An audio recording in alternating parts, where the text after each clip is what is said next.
To first set up Redmi Pad 2nd generation, first of all just go for the language selection, and over here you have to select your region, go next, and now you have to accept for this one for user agreement and privacy. So click on the switcher, click next. Over here we can send the data from your old device if you want, from iPhone or iPad or an Android device. In this video I'm not to do this. I want to get a quick and fresh start of this device without any old data. So I'm gonna select skip.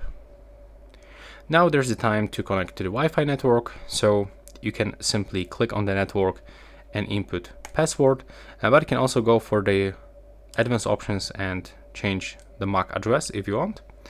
In this case I'm gonna skip this step, I don't want to be connected. And over here we can set the screen lock, so let's for sure pick, we can set pattern, PIN or password.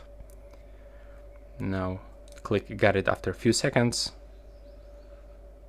Over here we got some quick instruction how to use this device, but let's go for the pattern. For some reason it just goes back, so we have to repeat.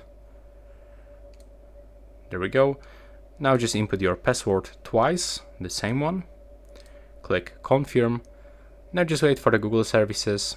I will recommend you to switch off this one, to don't send usage and diagnostic data.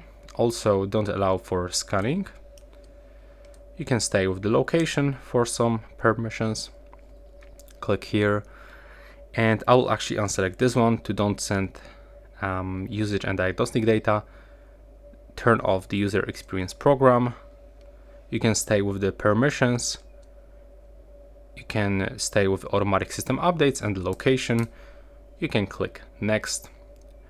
Right now is if you set up this device for your child, then you can simply set up the parental controls, but in my case that's my device, so I'm not going to use it. Click next. Over here we can change font style, so let's say that I want to stay with the Mi Sans. Click next, and now it's almost finished. So just be patient and wait for it. After a few seconds we'll be successfully set up and we can just use this device. So that will be all, and thanks for watching.